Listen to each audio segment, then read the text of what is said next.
votre émission Walimat El Jazair avec aussi des invités. Je le disais tout à l'heure avec notre amie Essia Mezani qui est parmi nous, qui est passionnée par la danse et qui vous donne rendez-vous, mes téléspectateurs, ce samedi au niveau du petit théâtre de l'Officeriat del Fath. Un rendez-vous à ne pas rater. Emel Ghefari est parmi nous, céramiste, artiste peintre plasticienne, une passionnée des arts, qui donne aussi l'opportunité à des femmes et à des hommes passionnés par la mosaïque de venir prendre, pourquoi pas, découvrir ce beau métier. Oui. Merci d'être là, Emel Ghefari, c'était un plaisir. Nous avons avec nous Madame Halima Abdat qui est parmi nous, elle est poétesse, écrivaine, elle est parmi nous, c'est un plaisir de la recevoir. Merci d'être là. Merci à vous pour l'invitation. Voilà, et on finit bien sûr avec notre ami Samir Al-Hassemi qui sillonne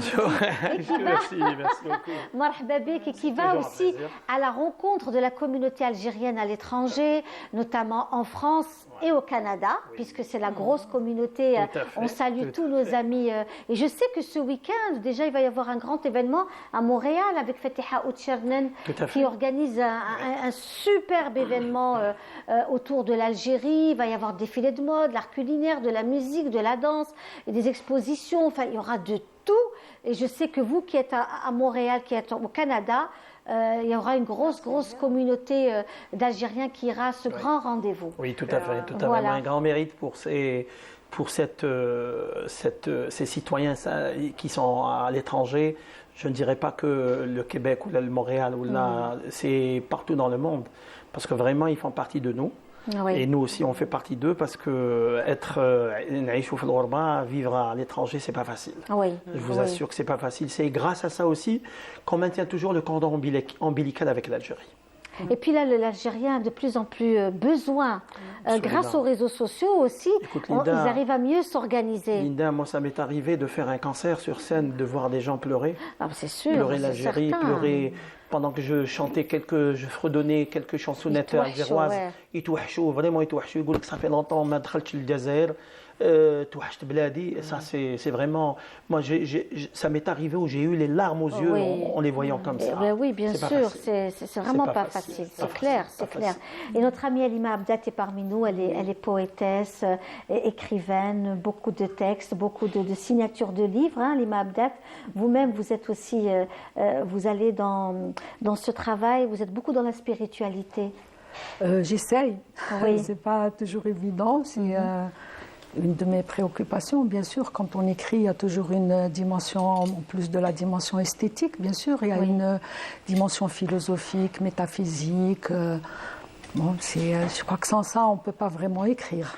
Oui, vous êtes venu aussi avec un de vos titres. C'est mon dernier, c'est celui-là. Donc, publié à la faveur. Telle une chair tatouée, Halima Abdat, une préface de Areski Metref, voilà, que l'on salue. La préface et même la couverture, c'est lui qui l'a fait. Ah, c'est lui, d'accord. C'est lui qui a fait. Je ne savais pas qu'il était aussi dans les arts plastiques. Notre ami Areski Metref, un grand journaliste. Voilà, poète, écrivain. Poète, écrivain, journaliste, il a fait du théâtre. Que nous avons connu dans des moments très difficiles, pendant la décennie noire aussi. C'est un grand monsieur du monde de la littérature, de l'écriture, et je le salue bien bas aujourd'hui. S'il nous écoute, j'espère. Voilà. Donc c'est mon dernier livre publié donc à la NEP et qui est sorti à la faveur du dernier Salon international d'Alger, le mois d'octobre. Oui. Voilà, et c'était là-bas ma première signature. Et puis depuis, il voyage un peu. Il voyage d'abord ici à Alger, dans les écoles d'art, dans les cafés littéraires. Alors il dit justement que la poésie, c'est ça, c'est ce qui me touche, me bouleverse, m'interroge. C'est ce plan d'eau lumineux dans lequel je me jette, habillé pour ne pas rater une goutte. C'est ce miroir intérieur que nous tend le poète, qui reflète nos bobos du dedans, prolonge en écho nos cris d'interrogation, résonne de nos multiples, de notre mutisme, nous déchire de nos musellements, dit notre musique. Et l'ascension de nos doutes nous émerveille. Oui. C'est de la philosophie, ça. Oui, voilà, c'est ce que... Parce qu'il part un peu du principe qu'il ne faut pas nous enfermer dans les définitions académiques de ce que peut vouloir dire la poésie, quel est son... Donc lui, il la reconnaît. Dès qu'il lit, il reconnaît où c'est de la poésie, où ça n'en est pas. Si ça lui inspire tout ce que vous venez de lire, c'est bon, on peut y aller. Sinon, elle se reconnaît, quoi. Elle se fait connaître d'emblée. Je voulais vous dire que vous avez des bijoux magnifiques. Merci. Ils sont magnifiques. Vos bijoux, si on peut avoir un gros plan des bijoux de notre amie Halima Abdel. C'est ce que je lui avais dit. Vraiment des bijoux Chaoui, c'est Chaoui, hein. C'est vraiment des bijoux superbes, extraordinaires, vraiment très très très jolis, très beaux. Parce que je suis originaire de Batna. D'ailleurs, Batna. Waouh, regardez-moi ce beau collier ancien, ça c'est vieux, ça c'est ancestral, hein. Et les bracelets, s'il vous plaît. Ah là là là là, nous on veut tout voir. Quand on est dans notre émission, c'est une émission qui est liée au patrimoine. Et vos bracelets sont juste magnifiques. On va aider un petit peu, voilà. Voilà, très bien. Voilà, c'est parfait.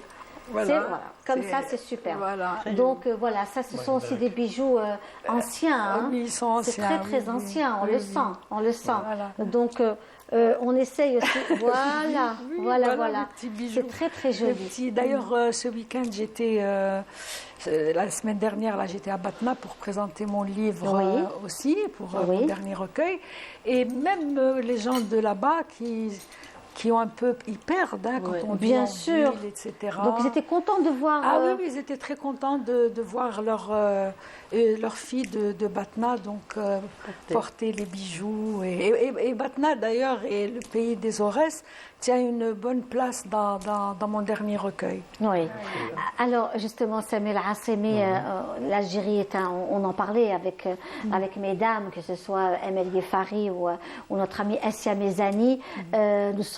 Il y a une multitude de régions ici, hein. Donc Madame est de la Kabylie, Madame est du Sud-Ouest, Batna, la Kabylie, Algérois. Donc c'est un mélange des deux, et ça c'est magnifique parce qu'on découvre aussi cette richesse de l'Algérie et ce patrimoine, et à travers la chanson, et aussi la chanson algérienne des quatre coins du pays. Vous-même vous le faites d'une façon extraordinaire, tout à fait. Que ce soit le style kabyle, algérois, l'Est, l'Ouest, le Sud, toutes les régions sont représentées dans les mariages aujourd'hui. Ah oui, bien sûr. Et surtout quand on est à l'international. Hein. Surtout ça, il faut être fier de cette Algérie qu'on adore quand même. Même si on est algérois ou on est kabyle ou on est constantinois, moi je me dis toujours, je dis toujours pour mon public, il y a des Kabyles dans la salle. Ils me disent oui. Il y a des Constantinois, il y a des Algériens. Il y a des Algériens, c'est tout le monde qui lève. C'est l'Algérie qu'il faut toujours souligner. On est Algériens, on est bien sûr. On s'adore entre nous. Bien sûr, et ça, c'est clair. C'est ça l'unité. C'est ce qu'on recherche justement. Voilà. Alors justement, on revenait à Madame Essia Mezani qui est dans la danse. Elle nous donne rendez-vous ce samedi, un rendez-vous à ne pas rater. Et elle revenait justement sur la diversité des danses. Et elle disait qu'une fois, elle avait rencontré je dis tout, un grand danseur égyptien. Et elle lui a dit qu'elle était algérienne. Il lui a dit, mais vous savez, moi, si je venais en Algérie, allez-y, dites-le. En fait, il organisait un atelier de Mouchah Andalousie. Bon, j'assiste à l'atelier, je vois un petit peu comment on danse et tout, et on se parle, et je lui dis, oui, en Algérie, on a l'andalou et tout. Voilà. Il me dit, oui, mais on ne l'a jamais vu ici, à l'international, j'ai jamais vu de la danse andalouse, algérienne. Je ne la connais pas. Ok, il me dit, moi, si je viens chez vous, moi, vous allez voir ce que je vais faire de toutes ces danses. Je vais créer dessus. Comment il vous l'a dit en égyptien?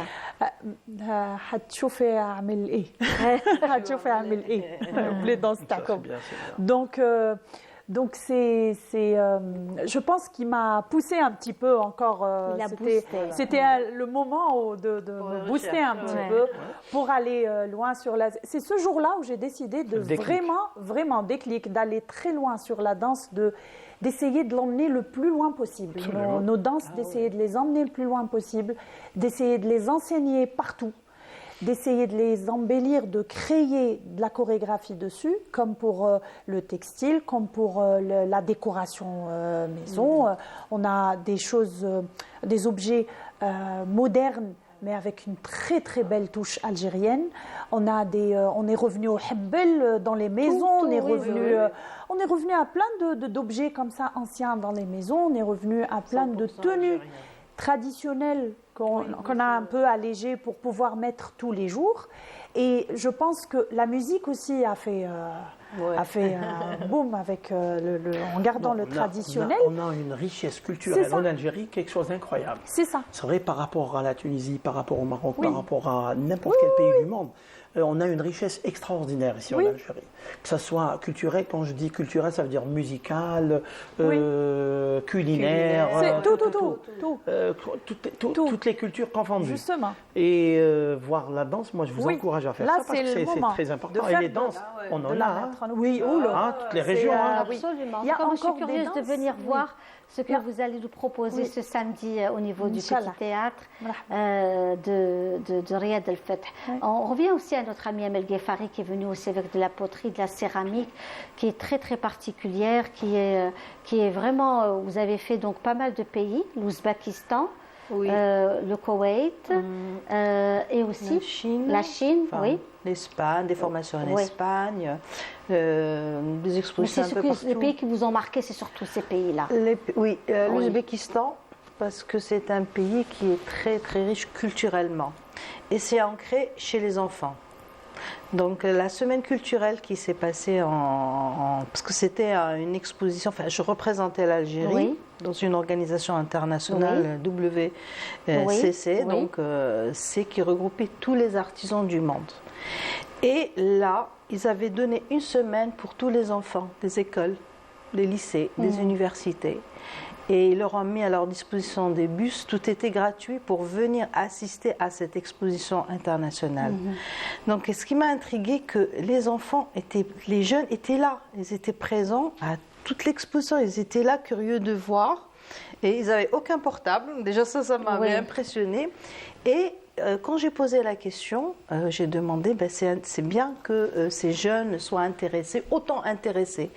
Et ça m'a interpellée. Alors les enfants au niveau des écoles, la première chose qu'ils apprennent, c'est la danse, la musique et un instrument. Tous.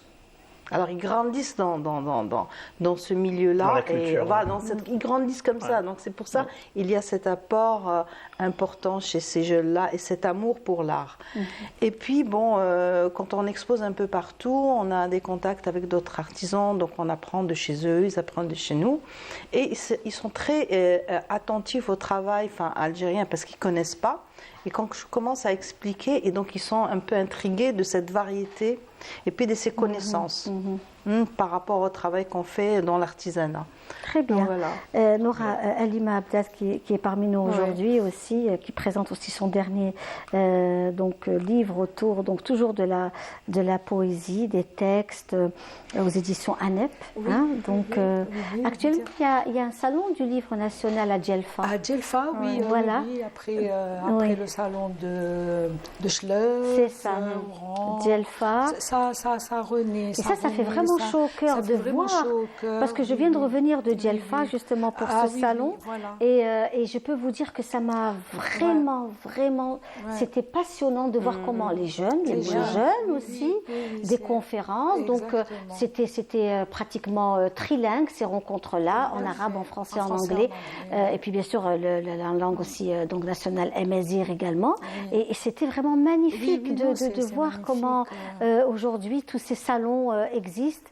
Pourvu qu'il reste collé à ma problématique là de mon recueil qui s'appelle Telle une chair tatouée, où je parle justement de ces choses, de cet essentiel qui est en nous, des choses que nous avons accumulées au fil de nos vies. Tous comme nous sommes, et qui reste de manière indélébile tatoué dans nos chairs. Enfin, quand je dis la chair, je parle de la chair de nos entrailles, de notre âme, de notre esprit, des choses qu'on n'oublie jamais, même si consciemment on peut les oublier. Mais ils reviennent toujours à la faveur de quelque chose, parce qu'ils sont là, enfin, c'est pas des souvenirs, c'est des choses, c'est notre présent génétique, j'allais dire. Et donc, à la faveur de quelque chose, ils ressurgissent comme ça pour s'imposer à ce présent objectif qui s'impose à nous tous. Et donc, ces enfants qui viennent, ils sont en train d'accumuler des tatouages comme ça. Oui. Dans leurs souvenirs, ils sont en train d'inscrire dans leur chair, ils sont en train d'inscrire dans leur âme, dans leur esprit, plein de choses qui vont revenir à eux. C'est très, très important. Et quand... parce qu'après, ça... Donc, c'est un peu... C'est tout ça à fait... nourrit la personne. Ah, mais tout ça à la fait, nourrit. quel que soit... Bien sûr, surtout quand c'est le livre. Qu'est-ce qu'elle en fait finalement, oui. Qu'est-ce qu'elle en fait? Surtout le livre, enfin, surtout les arts, le cinéma, les arts plastiques, c'est des miroirs que nous tendent les artistes, les écrivains, les poètes. C'est une chance. Ah oui, c'est une chance d'écrire, c'est une chance de pouvoir produire. de pouvoir, parce que c'est pas toujours évident, c'est pas toujours facile. Mais bien sûr. C'est pas toujours. C'est comme d'ailleurs j'ai tout un chapitre dans mon recueil qui est autour de la problématique de l'écriture, particulièrement l'écriture poétique, parce qu'il faut pas croire que qu'on pense beaucoup de gens que les muses viennent nous susurrer la science infuse à l'oreille. C'est bon, ça c'est des légendes, des histoires qu'on raconte, mais c'est beaucoup de travail. Il faut courir après les mots, il faut les saisir, et ils sont souvent insaisissables parce que rebelles, parce qu'ils ne veulent pas être pris au piège d'être dit, d'être révélé. Donc on passe notre temps, justement, comme le poète travaille sur le mot, il passe son temps à leur courir après, à essayer de les saisir. Mais vraiment insaisissables jusqu'au bout. À telle enseigne que quand on écrit en poésie, on ne sait jamais où on va, en fait. On ne sait jamais où on va, on navigue à vue. On navigue à vue. C'est une errance. Est-ce qu'on est dans l'errance? Très souvent, oui. Très souvent, quand on planifie d'écrire quelque chose, on se retrouve avec quelque chose de complètement différent. En fait, ça vient au fil de l'écriture, où les mots nous emmènent parce qu'ils refusent de dire ce qu'ils ne veulent pas dire. Ils sont pudiques. Ils se rebellent. Est-ce qu'ils sont rebelles ou pudiques? Non, pas pudiques. Non, c'est pas de la pudeur. C'est de la résistance. Et très souvent, d'ailleurs, c'est ce que je dis toujours, le sens des mots dans la poésie, c'est pas dans le dictionnaire qu'il faut aller les chercher. C'est parce que ça veut dire complètement autre chose. C'est le mot, quand il est travaillé avec un autre mot, plus un mot, plus un mot, plus un silence. Le silence est aussi important que la parole dans la poésie. Ça surgit très souvent un sens qu'on n'attendait pas nous-mêmes et qui s'écrit avec les lignes de nos mains. Et je vous avoue que très souvent, nous sommes les premiers surpris de ce qui prend sous nos mains. À regarder cette feuille, cette page qui était juste blanche, et parfois elle reste blanche, elle refuse d'être noircie. Parfois on la noircie quand même, mais pas de ce qu'on veut. On la noircit puis on la jette. Donc les corbeilles des claviers et des ordinateurs peuvent vous dire des choses. Parce qu'à l'époque, c'était les feuilles, la page blanche, donc c'était des amas de feuilles comme ça. Maintenant, c'est les corbeilles dans les micros. Mais c'est un univers merveilleux, justement parce qu'on ne sait pas où on va, justement parce qu'on cherche à faire dire aux mots qui ne sont pas... Les mots, ils sont magnifiques parce qu'ils ne sont pas totalitaires. Il y a toujours quelque chose qui va nous échapper. Il y a toujours quelque chose qui ne dit pas... Les mots ne disent pas tout, c'est pas vrai. Ils ne disent pas tout. Et c'est pour ça qu'il faut souvent leur rajouter un silence, parfois un autre mot, parfois une ponctuation, et parfois les laisser en suspens. Donc ils sont rebelles les mots, il faut pas croire. Et donc les histoires des muses, moi j'aurais voulu être visitée par des muses qui viendraient me susurrer la poésie infuse, mais c'est pas le cas. C'est très souvent beaucoup de travail. vraiment beaucoup de travail parce qu'on n'est pas satisfait. Telle une chair tatouée, voilà, Halima Abdad qui est parmi nous aujourd'hui, préfacée par Al-Sri Metref, que l'on salue, un grand monsieur du monde de la littérature et des arts que je salue aujourd'hui particulièrement aux éditions Anep, hein, pour ceux qui souhaiteraient avoir aussi... Alors pour la petite histoire et pour la dame, parce qu'elle est... En fait, monsieur Metref a pris ce qu'il y a en dessous, c'est un poème, c'est des mots de moi, en fait, qu'il a dessiné. On a fait une œuvre d'art, Il a dessiné dessus. Il les a, parce qu'il est resté collé à mathématiques, donc tel une chair tatouée, il les a tatoués de dessins. Des dessins désormais indélébiles, tatouages de nos grands-mères, hein, pas les tatouages lavables c'est d'aujourd'hui. magistral, vraiment. Voilà, on n'a pas les tatouages d'aujourd'hui. Hein. C'est les tatouages de nos de nos grands-mères. voilà, Voilà, de nos grands-mères. ceux qui ne partent jamais. Exactement. Voilà. On revient à vous, à notre ami Samir Al-Hassemi. Samir Al-Hassemi qui est médecin, hein, otorhinolaryngologue, qui est... Pourquoi vous rigolez quand je dis otorhinolaryngologue? Il y a beaucoup de gens qui disent « Oh, il est Omerelli », c'est ce que je disais à mon ami. Il va pas gagner d'argent. Voilà, Il dit la exact. il fait le baril. Comment ça, il est médecin, il est... C'est comme madame qui est, c'est elle aussi, elle est dans les finances, elle est dans les finances, elle a tout lâché pour la danse, parce qu'elle adore ça. Moi, je suis enseignante à l'université, et c'est ma première condition, c'est celle-là. D'ailleurs, je continue. Mais Halima, vous êtes quand même dans l'ambiance. Mais eux, c'est deux mondes complètement différents. Vous êtes quand même restés quand même dans une ambiance un peu plus littéraire. Mais eux, c'est deux mondes complètement. Là, le bon Dieu, Rabbi, quand il crée le Ben Adam, il le crée artiste. Déjà, artiste. On est artiste en soi-même et on se découvre.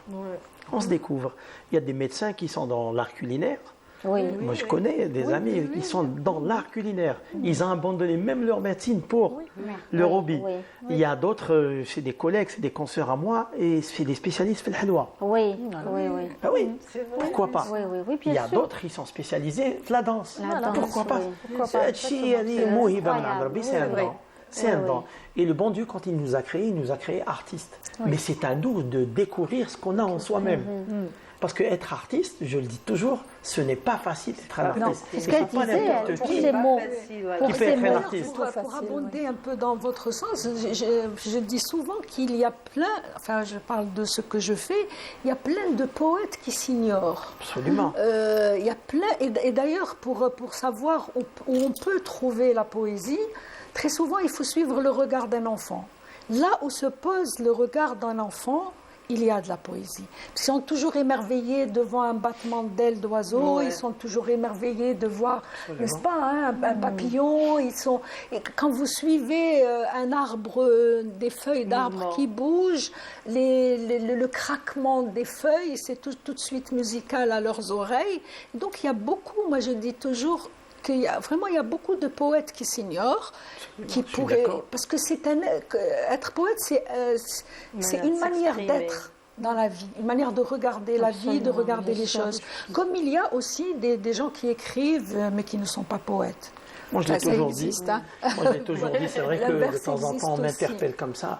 Comment que ça se fait? Vous êtes médecin et vous chantez, c'est pas... Et alors? Qu'est-ce qu'il est le problème? Et quand je suis médecin, ça c'est une paire de manches, une autre paire de manches en moi. Je suis artiste, je trouve pas les mots. Je suis dévoué à mon hobby, à mon plaisir. Mon plaisir, c'est de chanter, de faire plaisir aux gens aussi, d'apporter un petit peu de la joie dans les cœurs des gens, des autres. Je suis là, ça devient finalement, le hobby devient un métier. Hein, quand même, ça fait presque 40 ans maintenant que je suis dans ce métier, peut-être un peu plus.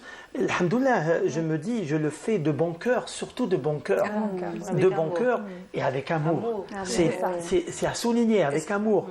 Et l'être humain, c'est un être humain. Quand il est créé par le bon Dieu, il se découvre. On se découvre tous. Hein, on se découvre tous. Madame Tamdrari, elle ne savait pas qu'elle était une bonne animatrice.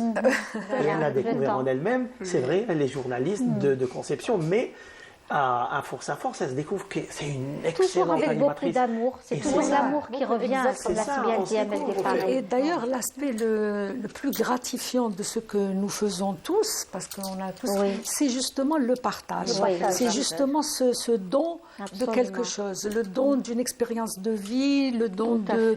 fait. c'est l'aspect le plus gratifiant de Oui, ce que nous absolument. faisons, honnêtement. Moi, ce que je veux transmettre aux gens, et je le transmets à travers la caméra, il faut être tolérant dans la vie. Il ne faut pas se dire, oh, il est médecin, il chante. Oui. Elle est ingénieure, elle est quoi? Elle fait de la danse, mais c'est pas possible.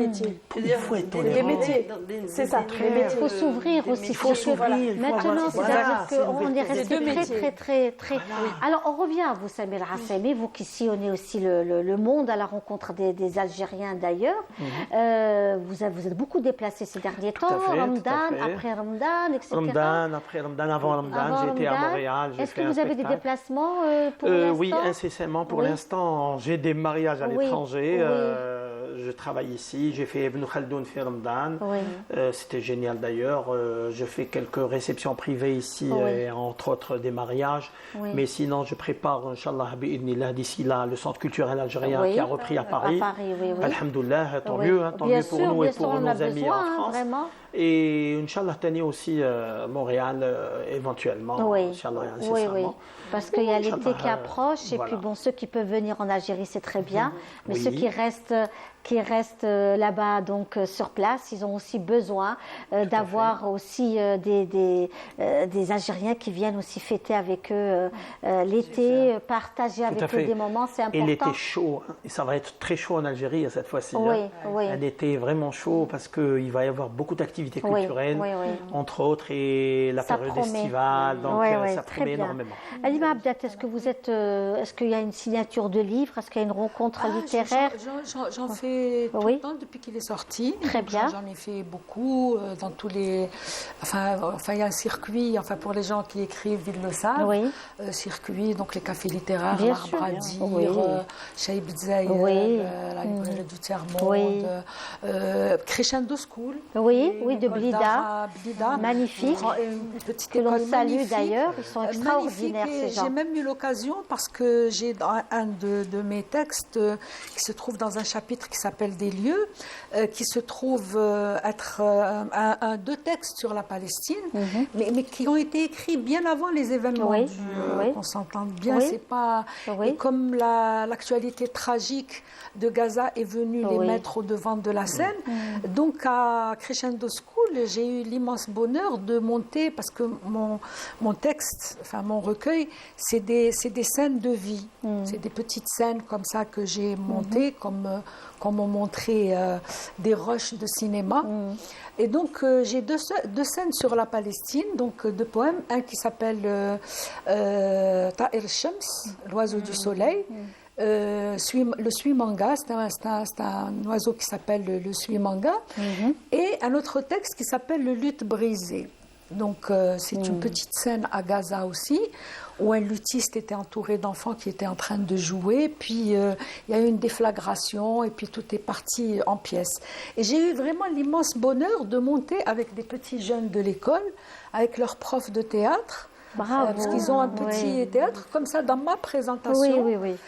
avec des jeunes qui ont mimé, en fait, et qui ont...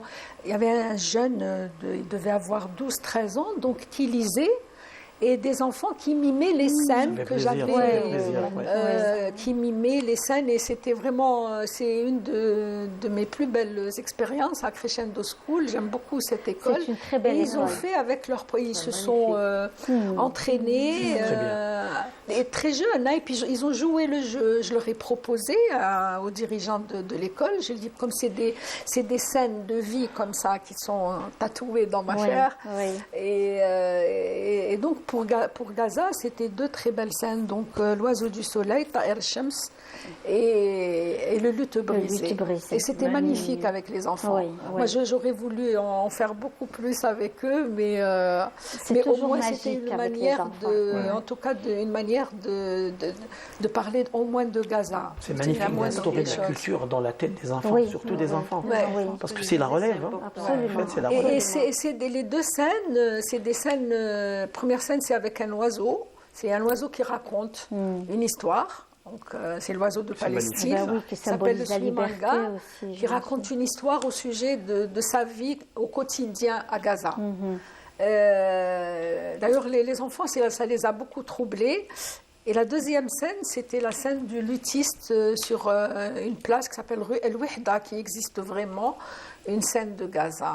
Voilà. Très bien, très très bien. En tous les cas, c'était un Sinon, plaisir, c'est dans Alima Abdat. des petites choses. On peut Voilà. vous trouver dans toutes les librairies, telle une chair tatouée, préfacée par Ariski Metref, les éditions ANEP. Merci. Merci d'avoir été parmi nous aujourd'hui. C'est C'était moi un qui vous plaisir, remercie, vraiment. c'est moi. C'était un bonheur de vous avoir et puis avoir aussi Essia Merci. Mezani qui Merci vous à donne vous. rendez-vous ce samedi à 17h au niveau du viendra. petit théâtre. Inch'Allah. Il va y avoir, ça s'appelle Ranadjina, un clin d'œil à Ranadjinek. Et puis le slogan c'est Alors, جديد حبوه القديم ما تفرط فيه. Voilà. ça, c'est C'est formidable. un dicton de nos grands-mères. Absolument. Qui veut dire, qui est très profond, hein, Oui, le sens très, dans, très profond. dans ce projet-là. Exact. On remercie également Amel Merci à Ghefari vous. d'avoir Merci. été parmi nous aujourd'hui. On a découvert son Très travail. contente d'être là. On a découvert différents styles de Amel Ghefari aujourd'hui. Notre ami Samir Hassemi, c'était Toujours un un plaisir. plaisir. C'est toujours un plaisir partagé d'être parmi vous avec des artistes. Et puis nous savons que Samir Hassemi est souvent à l'étranger, que ce soit pour des mariages, pour des concerts, et faire revivre un peu l'identité algérienne. Et comme vous le disiez si bien tout à l'heure, Alima Abdat, c'est les enfants. Les C'est enfants très important. de ceux qui sont loin de Il l'Algérie. faut tatouer. Et c'est ça. Exactement, tatoué. Exactement. Ça, C'est ça, ça. tatoué. Tatouer. Ouais. Tatoué dans le cerveau, Oui, du système c'est ça, nerveux c'est ça, central. c'est ça. Oui, Central, exact. dans le SNC, central. Comme ça, on aura une très bonne relève. Très bonne Une relève, très bonne exactement. relève. Incroyable. C'est ça l'objectif de Ils l'Algérie. sont la amoureux transmission, du vêtement voilà. traditionnel, de la musique algérienne, de la de la danse danse, tout, algérienne. Les enfants toute se la découvrent. culture, tout, oui, oui, oui. Quand Ils je me adorent, déplace aussi à l'étranger, c'est les enfants qui donnent cette envie aux parents, la tenue, ceci, Wallahi, Linda. le henna, Henna, le Wallahi, oui, Linda, oui, oui. Wallahi, Linda, tout, il faut le s'ouvrir. hammam Il traditionnel. faut voilà, s'ouvrir. Il faut s'ouvrir, avoir l'esprit exactement. d'ouverture. Surtout, hein. L'esprit d'ouverture, c'est ça. Bien sûr, Laissons il faut nos s'ouvrir. enfants faire ce qu'ils veulent. Et ils sont là, peut-être ils ont des dons extraordinaires que les parents ne connaissent pas. Oui. Et c'est ça l'objectif. Ben, je pense qu'aujourd'hui les parents comprennent un peu plus ça, Alhamdulillah. de Mieux. cette génération. Il est temps. Donc, Alhamdulillah. ils comprennent que leurs enfants ont besoin de vivre leur propre vie Bien sûr. et leur temps.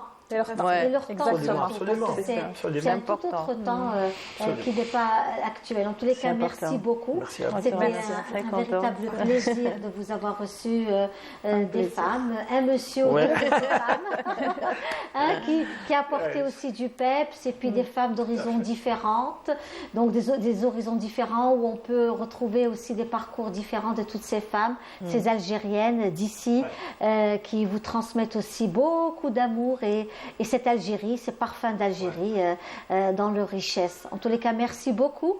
Je vous dis, Thallaouna fil Jazair. Surtout. Salam alaikum.